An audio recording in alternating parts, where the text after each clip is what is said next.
So, Prince William finally unlocked the file that everyone inside the palace knew was there, yet no one truly wanted to open, and what it contained effectively drew a lasting line straight through the center of Camilla's royal future. Not her current position, not the title she already held, but the authority that title could ever exercise, and the people it could influence once King Charles was no longer on the throne. And the most remarkable part isn't even the instruction itself. It's the reality that Queen Elizabeth quietly kept this document, intentionally preserving it, fully aware that one day it would have to be placed into the hands of her grandson and presented to her own son. And she still chose to do exactly that. Just think about the emotional weight behind a decision like that. She didn't leave Charles to stumble across it after her passing. She didn't hide it away in some forgotten archive, hoping it would never be discovered. Instead, she recorded it, protected it, and made certain it would emerge precisely when the moment demanded it. That isn't the behavior of a monarch responding to a crisis. It's the work of a monarch designing a future she already understood would remain complicated long after she was gone. If you're enjoying this deep dive into royal dynamics, hit subscribe to Crown Watch so you don't miss our breakdown of moments like these. Now, let's talk about what unfolded inside that room. William entered carrying a folder, and that alone told everyone this wasn't an ordinary family discussion. Nobody walks into a private meeting with official documents unless they're about to reveal something that needs evidence behind it. He carefully placed it on the table, glanced toward Charles, then toward Camilla, and made it unmistakably clear this wasn't a family conversation disguised as royal responsibility. It was royal responsibility finally cutting through a family conversation, and that's a distinction Buckingham Palace has blurred so many times over the years that most people can barely recognize where one ends and the other begins. William, however, apparently could. And this time, he had no intention of softening the truth any longer. The instruction inside the folder declared that Camilla's title was to remain entirely ceremonial, connected solely to Charles's reign, and never permitted to become an independent source of authority over the future monarchy. Immediately, you can see the structure of Queen Elizabeth's concern. She wasn't trying to embarrass Camilla. She was building a clear boundary between the present reign and the one that would follow. More specifically, she was safeguarding Catherine's future before anyone had the opportunity to quietly blur those lines. And that's exactly where this becomes especially fascinating, because the word ceremonial carries enormous weight. Within royal tradition, ceremonial means you appear where protocol requires. You smile when the occasion calls for it. You attend official engagements. You represent dignity and continuity, but you don't direct decisions. You don't determine access. You don't influence how the next reign is prepared. And according to the instruction, Camilla's title was never to be used to shape or influence the future queen's position. The future queen, of course, meaning Catherine. So this wasn't simply abstract constitutional language. It was Queen Elizabeth looking ahead to her grandson's wife and deciding that Catherine's future role deserved protection before anyone even attempted to challenge it. That's remarkable foresight, but it's also a striking reflection of what the late queen believed might eventually happen if those boundaries were never clearly established. Charles, understandably, was deeply shaken. As William revealed the document, he lowered his eyes. He didn't interrupt. He didn't argue. He simply stared at the folder as though the weight of his mother's words had traveled across the room and settled directly upon him. And it's easy to understand why. For decades he had defended Camilla against criticism, against public hostility, against endless comparisons with Diana, against every shadow that refused to disappear. After years of effort, he had finally brought her to a place where public acceptance had begun to grow. He had seen her recognized as queen consort. He had watched much of the public gradually move beyond open resentment. Yet now, his own mother's final instruction reminded him that even acceptance had boundaries. That's a very particular kind of pain. It isn't rejection, it's limitation. And, in many ways, limitation is even more difficult to fight because it sounds entirely reasonable. You can rebel against being completely excluded. It's far harder to protest when you're told you are respected, honored, but firmly confined within carefully defined limits. Camilla remained perfectly still. She didn't immediately react as the full meaning of the documents settled over the room. And I think that detail matters because Camilla has endured decades of public examination. Very little surprises someone who has lived under that level of scrutiny. But this wasn't another newspaper headline or another opinion poll. This was the late monarch, whose approval she had spent years carefully earning, formally defining the limits of her position in writing. Her title wasn't being removed. Her dignity wasn't being publicly stripped away. Instead, the reach of that title was being clearly defined.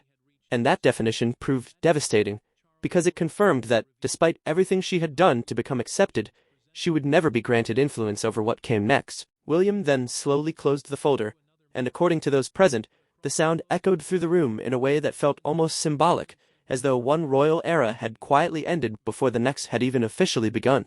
He explained that the instruction had remained known only within an extremely limited circle, because no one wanted to force the family into confronting this reality before the time was absolutely necessary. Then he added something even more significant.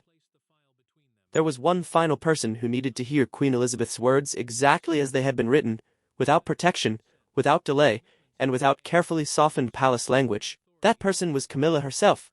So William wasn't merely handing an official document to his father. He was insisting that Camilla hear those words directly. That's an entirely different dynamic from allowing Charles to read the instruction privately before interpreting it through his own protective instincts. William wanted there to be no misunderstanding, no intermediary, no softened explanation, only the instruction exactly as Queen Elizabeth had written it. That's certainly a demonstration of authority, but it's also an insistence on clarity, no layers of interpretation, no emotional cushioning, just the words themselves. Yet, before Camilla could fully absorb those words, everyone inside the palace first had to confront a deeper reality about every individual standing inside that room. Behind each royal title existed an old emotional wound, and this revelation reopened every one of them simultaneously. William carried the enormous burden of inheritance. Charles carried the heartbreak of divided loyalty. Camilla carried the shock of discovering that her title now existed within carefully defined limits. And Catherine, silent but quietly observant, understood that Queen Elizabeth's final instruction wasn't simply addressing the past, it was preparing the future that awaited her. That's the aspect I think many commentators completely overlook. Catherine never asked for this. She didn't campaign for it. She wasn't standing inside that room, demanding greater protection for herself. Yet she was the person Queen Elizabeth's instruction had been carefully designed to safeguard. That places Catherine in an incredibly delicate position. She can't celebrate it. She can't publicly acknowledge it without risking the appearance of triumph. Yet, she also understands that the late Queen deliberately reached beyond her own reign to protect Catherine's future place within the monarchy. That's an extraordinary responsibility to carry in complete silence. William recognized the atmosphere in the room had changed the very moment those words were spoken aloud. He was no longer simply a son addressing his father. He had become the future king defending the shape of the monarchy before personal emotion could reshape it. That is the central tension running through this entire situation. William wasn't behaving like a resentful stepson confronting his stepmother. He was acting as the man who would one day inherit the crown, and who needed that institution to remain stable when it finally passed into his hands. If Camilla's role were ever allowed to extend beyond ceremonial duties, then Catherine's future position could become uncertain, long before her own reign even arrived. And if that uncertainty developed, the transition between reigns could easily become overshadowed by competing centers of influence. Queen Elizabeth clearly recognized that possibility and chose to prevent it before it ever had the opportunity to grow. Charles understood that danger as well, but he also felt the personal cruelty within it. He had spent years shielding Camilla from judgment, from painful memories, from old wounds that never truly disappeared. Now he was being asked to accept that his mother's final wishes still stood above the devotion he had spent a lifetime defending. He looked towards Camilla, and for a brief moment his silence expressed everything his words could not. He loved her. He had chosen her. But he had also inherited a throne governed by traditions far older than any promise he had ever made in private. That is the paradox of being king. In theory, the monarch possesses ultimate authority. In reality, that authority remains shaped by centuries of precedent and by the explicit wishes left behind by the sovereign who came before. Camilla's emotions surfaced only through the smallest movement. She quietly tightened her grip around the edge of her chair, not dramatically, not publicly, but firmly enough that Catherine noticed. That tiny gesture reveals so much because it showed Camilla processing everything internally while attempting to preserve her composure as the ground beneath her position quietly shifted. She understood the message hidden beneath the careful royal wording. Her title continued to command respect, but respect was not the same as influence. She could continue standing beside Charles, attend ceremonies, and represent dignity before the public. Yet Queen Elizabeth's instruction placed an unmistakable wall between her responsibilities and the monarchy that would exist after Charles. That wall remained invisible to the crowds outside the palace gates. Inside those walls, however, everyone could feel it rising. Catherine watched William with quiet concern. She understood that maintaining such calm composure had come at a tremendous emotional cost. Confronting Charles's household meant reopening a family wound that had never fully healed, and the future queen understood exactly why William had delayed this moment for as long as he possibly could. Even so, the instruction suggested something even more profound. Queen Elizabeth had recognized this danger years before the rest of the family had been willing to acknowledge it. The late monarch hadn't acted from fear. She had acted from careful foresight. Then a senior palace aide silently slid a sealed envelope across the table. No words accompanied the gesture, Yet its arrival struck the room with the force of a confession. The folder contained far more than a single document, and the next page didn't look towards the future. It looked back into the past. As the family continued reading Queen Elizabeth's reasoning, they gradually realized that one long-forgotten moment had quietly set this entire chain of events into motion. Every royal crisis begins with a moment that appears insignificant at the time, until history eventually circles back and reveals it as the turning point. For Queen Elizabeth, that defining moment arrived during a private consultation at Windsor concerning ceremonial titles, where what began as an ordinary discussion slowly transformed into an unmistakable warning. What unfolded inside that room never erupted into a public scandal. Instead, it created something far more dangerous. It remained hidden, quietly preserved, waiting beneath the surface until the right moment arrived. Now, a royal title consultation is essentially a confidential meeting where members of the monarchy decide how royal names, ranks, and ceremonial responsibilities should be presented in official life. It may sound routine, even dull, but in reality, these meetings are where the greatest struggles for influence often unfold, because whoever shapes the language ultimately shapes public perception. This particular consultation took place shortly after a memorial service, at a time when emotions throughout the family were already running high. Camilla's advisors quietly argued for wording that would bring her title closer to sovereign authority. Closer meaning closer to the level of influence traditionally reserved for the reigning monarch alone. Queen Elizabeth listened patiently without rushing toward any immediate conclusion. William remained nearby. Charles was also present, while a senior courtier carefully observed every thoughtful pause as the atmosphere inside the room slowly tightened. At first, everything appeared to revolve around simple wording. Then it became something much larger. Charles attempted to soften the discussion, hoping to prevent it from turning against Camilla, but the moment of damage had already arrived. It came through one carefully chosen phrase: shared royal authority. Charles, still then a prince serving under his mother's reign, instantly recognized that those words had crossed a dangerous line. He tried to guide the discussion back towards ceremonial language, but the Queen had already recognized the warning concealed beneath the polished presentation. William noticed the change before anyone explained it. His grandmother quietly placed her pen down without finishing the note she had been writing. That single movement seemed to freeze the entire room. The prince never forgot that moment. The Queen wasn't angry in any dramatic or emotional way.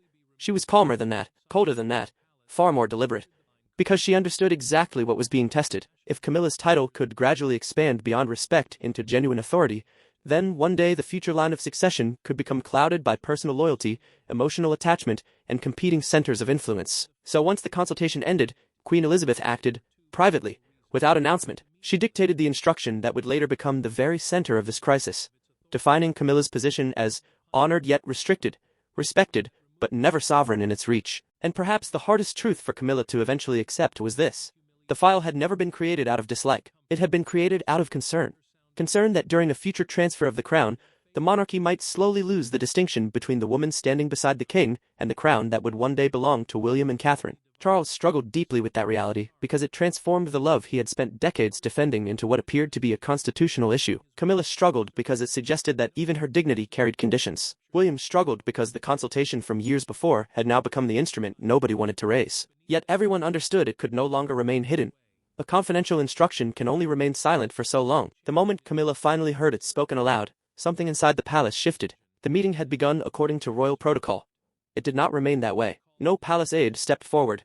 No communications secretary softened the language. William stood directly across from Camilla with Queen Elizabeth's instruction resting between them, while Charles remained painfully motionless beside her. The silence inside the room wasn't empty. It was filled with years of sacrifice, resentment, loyalty, heartbreak, and one question nobody dared speak aloud. William had insisted upon this meeting because he believed palace language had finally reached its limit. He understood that when too many people stand between painful truth and the people who must hear it, the truth itself becomes weaker with every carefully edited sentence. He wanted no institutional shield. No office speaking on behalf of another office. No advisor translating duty into something more comfortable. Charles recognized the danger of that decision immediately. A private royal discussion, meaning a confidential family meeting where future decisions are shaped before they ever become official, has the power either to heal old wounds or reopen every one that people have spent years trying to bury.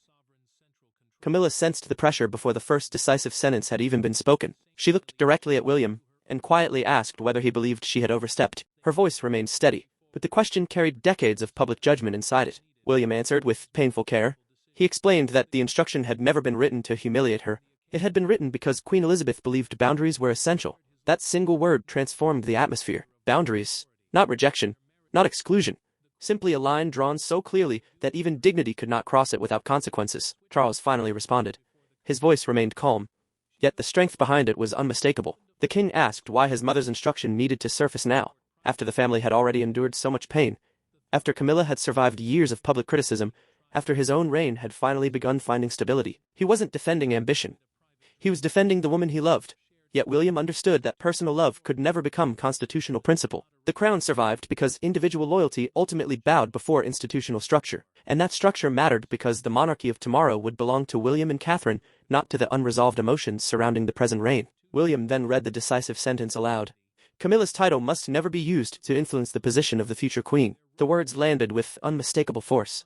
The future queen meant Catherine, the woman who would one day stand beside William when the next reign officially began, and Queen Elizabeth's instruction protected Catherine's place before uncertainty ever had the opportunity to grow around it. Only then did Camilla fully understand the true weight of what had remained hidden. Her ceremonial responsibilities weren't simply being defined, they were being contained. Charles instinctively reached toward the document. William didn't hand it over immediately. That brief hesitation spoke louder than any refusal could.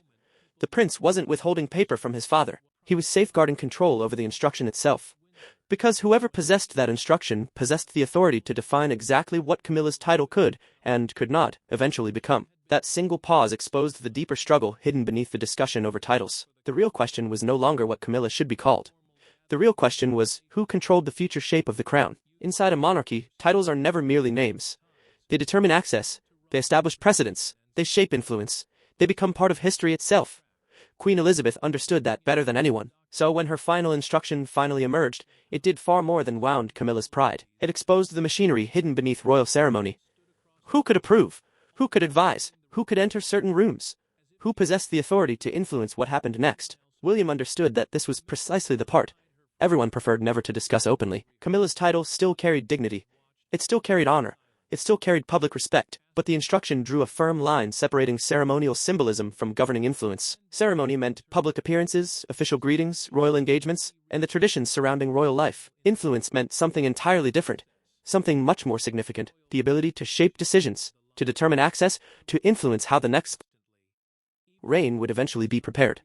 William recognized that distinction as essential because, while the monarchy could survive uncomfortable conversations, it could never survive uncertainty surrounding authority at its highest level. Charles continued staring at the wording as though every sentence had been written directly against his own heart. He had devoted years to proving that Camilla belonged beside him.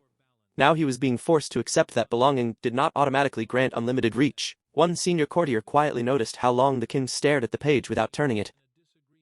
That silence told everyone in the room exactly what they needed to know. Charles wasn't simply reading his mother's limits on Camilla. He was slowly absorbing the reality that Queen Elizabeth had carefully planned for a future where his love could never be permitted to reshape the institution itself. Catherine experienced the burden very differently. Away from the meeting, she quietly placed an untouched cup of tea on the table, unsettled by the knowledge that her future position was being protected through conflict rather than celebration. The future queen's position referred to the place Catherine would one day occupy beside William after he became king. Queen Elizabeth's instruction had safeguarded that role before uncertainty could ever gather around it. Catherine had never sought confrontation with Camilla. She had never needed one. Yet, the late queen's words had quietly placed her at the center of a struggle she had spent years carefully avoiding. William then discovered another uncomfortable truth. Several senior palace officials had known enough to remain silent. They had deliberately avoided discussing the instruction because nobody wanted to force Charles into choosing between the woman standing beside him and the mother who had ruled before him. That silence preserved peace for a while, but it also allowed uncertainty to grow. Now every ceremonial decision involving Camilla would receive much closer scrutiny whenever it touched succession, symbolism, future constitutional precedent, or Catherine's eventual role. Camilla would notice those changes long before the public recognized them. She still possessed honor, but honor now existed within carefully defined limits, and once those limits quietly moved from confidential documents into everyday palace practice, the first consequences began appearing. The palace could survive private disagreement. What it could never conceal were the practical changes that naturally followed, and those changes reached directly into Camilla's daily royal responsibilities. The consequences didn't arrive through raised voices.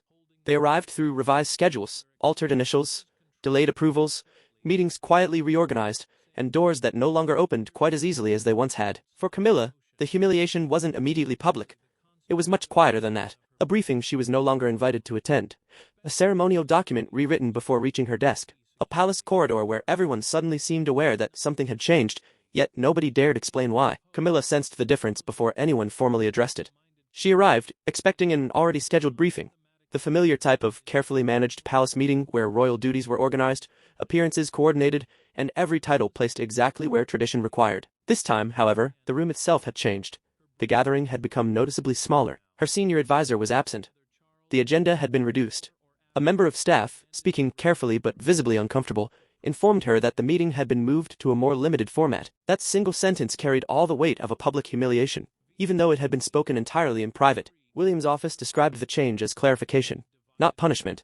The prince maintained that these changes were not part of any personal campaign against Camilla. He insisted they simply reflected the boundaries Queen Elizabeth herself had established. Yet everyone working inside the palace understood there was a deeper meaning beneath those explanations. Ceremonial protocols, the formal rules governing how members of the royal family perform official duties and appear at state occasions, were now being carefully revised wherever Camilla's title intersected with the symbolism of succession. Succession symbolism referred to the language, imagery, ceremonial order, and public arrangements that quietly pointed towards the next reign. That distinction mattered because Catherine's future place could never be left vulnerable to softened wording, blurred authority, or emotional pressure carried over from the present reign. Charles did not receive those changes quietly. Before several senior aides, the king closed the folder with unmistakable force, the sharp sounds slicing through the room like a warning. He understood exactly what was unfolding. Private family sorrow had become official administrative reality. What had begun as a confidential instruction was now reshaping schedules, ceremonial programs, briefings, access, and the everyday machinery of palace life. Charles had weathered public storms before, but this wound carried a different kind of weight, because it arrived wrapped in his mother's authority. He could defend Camilla through loyalty and love. What he could not easily do was defy Queen Elizabeth's final wishes without weakening the very crown he had inherited from her. Camilla recognized the next change while reviewing a ceremonial program. Her title remained exactly where it had always been, respectful, formal, untouched, yet the language surrounding it had subtly shifted. It no longer hinted at influence extending beyond Charles's reign. It no longer allowed anyone to mistake honor for authority. She immediately understood the painful balance hidden inside those edits. Honored enough to stand beside the king, restricted enough to remember that the future did not belong to her. William quietly authorized the revision only after reading Queen Elizabeth's instruction once again in private. The prince showed no sign of triumph. If anything, he looked weighed down. Every approval drew him farther away from the comfort of simply being a son, and deeper into the lonely responsibility of becoming a future king. The crisis had now reached a point where rules alone were no longer enough.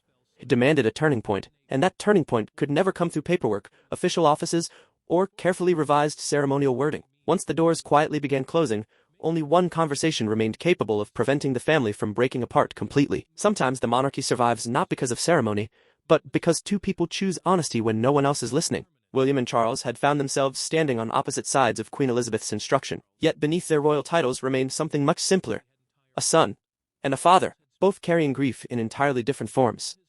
Inside that private meeting, the dispute over Camilla's title became something even more painful, a reckoning over duty, over love, and over the shadow Queen Elizabeth continued to cast. William requested the conversation because he believed the situation had moved beyond anything palace offices could resolve. He wanted no aides, no advisors, no carefully prepared royal language standing between himself and his father. Charles agreed.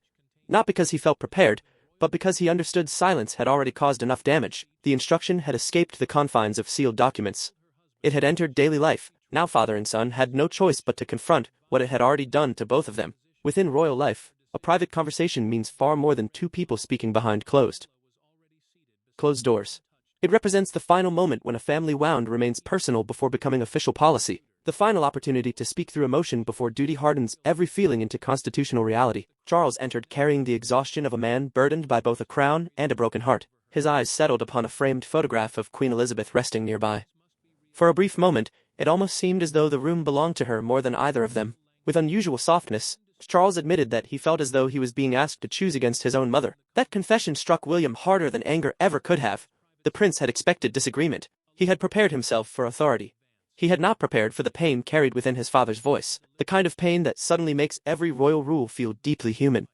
William answered with extraordinary care, because he knew a single careless sentence could reopen every wound between them. He explained that he wasn't attempting to diminish Camilla. He was trying to protect the crown from exactly the uncertainty Queen Elizabeth had feared. That distinction mattered because the crown is never simply the individual wearing it. It represents the chain of trust that carries the monarchy from one generation to the next. If Camilla's title were ever allowed to extend beyond ceremonial responsibility, then Catherine's future position could begin facing pressure long before William's own reign officially arrived. William needed his father to understand one thing above everything else. This wasn't revenge, it was protection. At last, Charles acknowledged the truth. He had avoided saying aloud. The instruction was real. It carried authority. Not because it was fair, not because it spared anyone pain, but because it came from the monarch who had preserved the modern monarchy through discipline, patience, and extraordinary personal sacrifice. The king realized he could disagree with the sorrow it created. What he could not do was pretend it lacked constitutional weight. William then offered the only kindness still available. Camilla would continue to be treated with complete dignity. Her title would remain honored, but it would never be permitted to reshape Catherine's future role, nor would it blur the beginning of the monarchy's next chapter. Father and son finally reached a fragile understanding, not warm enough to erase every wound, but strong enough to prevent those wounds from becoming permanent.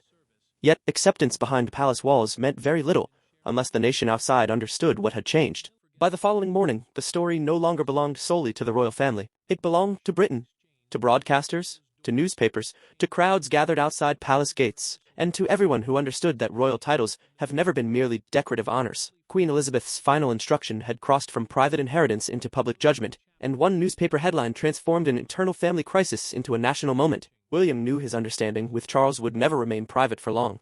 He had accepted his father's pain. Now the country was being asked to accept the consequences.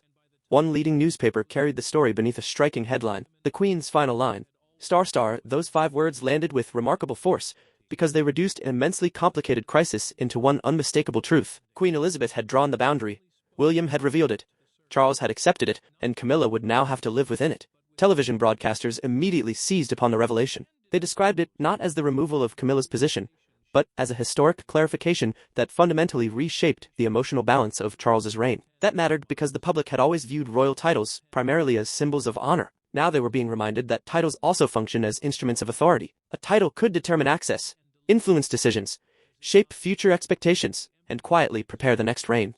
Viewers across the country were now hearing that Queen Elizabeth had protected that future even beyond her own lifetime, and William had become the man responsible for carrying out her final instruction. Camilla experienced the nation's reaction before the palace had even completed its official response. She unfolded the morning newspaper at breakfast, read the headline, folded it once, placed it quietly beside her plate, and never finished her tea. She needed no explanation. Her title remained respected.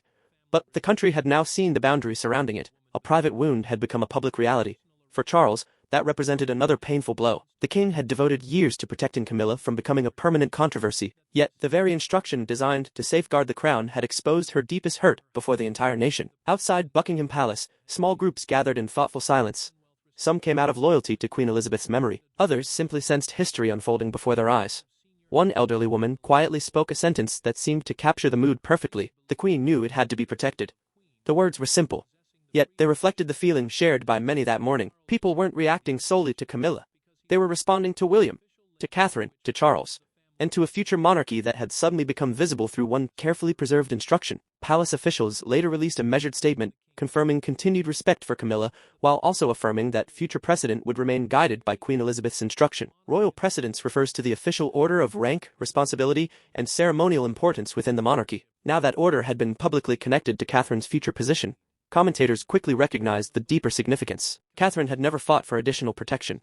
Queen Elizabeth had already provided it. William had merely revealed what the late queen had already decided.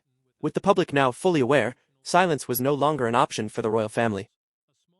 The discussion had shifted, no longer asking what happened inside the palace, but asking what it ultimately meant for everyone connected to the crown. And when the headlines finally faded, what remained was not scandal. It was Queen Elizabeth's final judgment. In the end, the revelation did not damage the monarchy. It clarified it. Queen Elizabeth's final instruction did not erase Camilla. It did not publicly humiliate Charles. Nor did it prematurely place William upon the throne. Instead, it accomplished something quieter, something wiser, something far more permanent. It drew a clear distinction between affection and authority, between honor and power, between the woman standing beside the king and the future waiting beyond his reign. William understood that the final judgment had never been motivated by anger. He had not stepped forward as a rebellious son determined to challenge his father. He stepped forward as the guardian of a boundary Queen Elizabeth believed the monarchy could not afford to lose. The crown, in its simplest meaning, is far more than the jeweled object placed upon a sovereign's head. It represents the continuing authority, responsibility, stability, and trust passed from one reign to the next. That is why this moment mattered so profoundly. It protected the future from uncertainty, and it required the present to accept limits.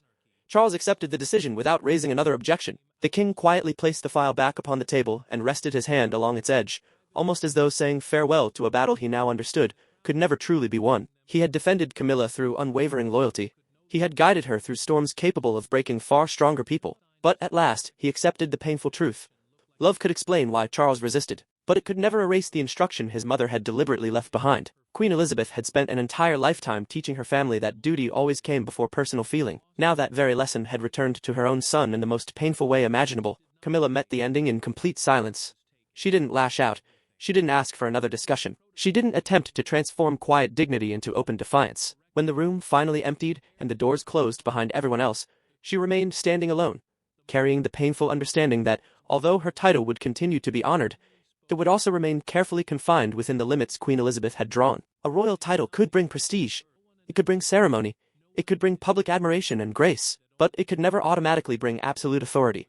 Camilla now understood that accepting those limits was the only way to preserve the dignity that still remained hers. Catherine's future position had been protected, not because of palace rivalry or personal ambition, but because of Queen Elizabeth's final, carefully considered act of judgment. William had simply revealed what the late monarch had chosen to leave behind. From that moment forward, Catherine's place beside him could no longer be weakened by uncertain language, quiet pressure, or subtle attempts to blur the boundaries surrounding the next reign. That was the deeper truth hidden beneath the headlines. Camilla could continue standing beside Charles, but she could never redefine what would come after him.